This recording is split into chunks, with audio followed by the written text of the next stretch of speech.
আসসালামু আলাইকুম রহমতুল্লাহ। আসসালামু আলাইকুম। আপনার ভোটটা গ্রহণ করুন। আপনি প্রবাসী হিসেবে জীবনের প্রথমবার ভোট দেওয়ার সুযোগ পাচ্ছেন, আপনার অনুভূতিটা কি একটু প্রকাশ করুন। আমি সর্বপ্রথম মহান আল্লাহ তাআলা শুকরিয়া আদায় করছি।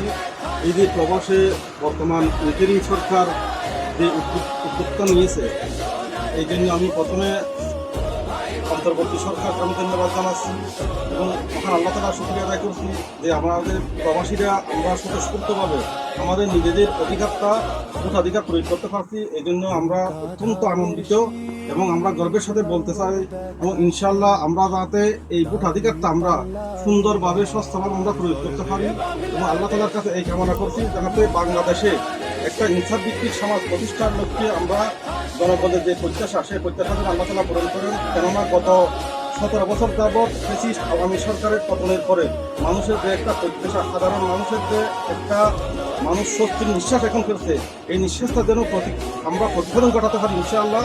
আমরা জনগণের কাছে সেই দাবি করছি যাতে আগামী ভোট 12 তারিখ যে আমাদের ভোটের দিন, সেই ভোট যেন ইনসাফের পক্ষে, ন্যায়ের পক্ষে, বাংলাদেশের আগামী ভবিষ্যৎ প্রজন্মের এক সুন্দর একটা আমাদের বাংলাদেশ গড়ার তথ্য নিয়ে আমরা যেন ভোটাধিকার প্রয়োগ করতে পারি সেই কামনা করছি ইনশাআল্লাহ। ধন্যবাদ সবাইকে। আপনি একজন ভোটার হিসেবে আপনার ভোটটা পেলেন, আপনার এই গণভোটে কোথায় দেবেন আপনার? গণভোটে অবশ্যই আমরা হায়ের পক্ষে, কেননা হায় মানে হচ্ছে বাংলাদেশের স্বাধীনতা সার্বভৌমত্ব রক্ষা, হায় মানে হচ্ছে মানুষের অধিকার প্রতিষ্ঠা, হায় মানে হচ্ছে জনগণের চাওয়া হওয়া এবং দুর্নীতির বিরুদ্ধে।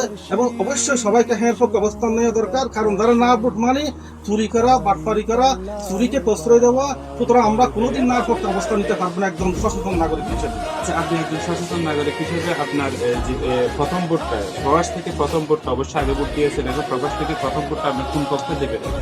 অবশ্যই নিয়ে এবং ইনসাফের প্রতি যারা ন্যায়ের পক্ষে, ইনসাফের পক্ষে কাজ করবে আমরা অবশ্যই তাদের পক্ষে। এবং তাদের পক্ষে বলতে আমরা চট্টগ্রাম 15-র মধ্যে ন্যায় এবং ইনসাফের প্রতীক দাঁড়িপাল্লা এবং দাঁড়িপাল্লা প্রতীক নিয়ে যিনি প্রতিযোগিতা করতেছেন জননেতা, মজলুম জননেতা আলহাজ শাহজাহান চৌধুরী। উনি বিগত 2বারের সাবেক এমপি এবং জনগণ সাতকানিয়া লোহাগাড়ার মানুষ অবশ্যই স্বতঃস্ফূর্তভাবে জননেতা আলহাজ শাহজাহান চৌধুরীকে বিজয়ী করে ইনশাআল্লাহ সংসদে পাঠাবে। আমরা সবাই এই দাবি জানাচ্ছি। শুকরান, জাযাকাল্লাহ। আল্লাহ হাফেজ।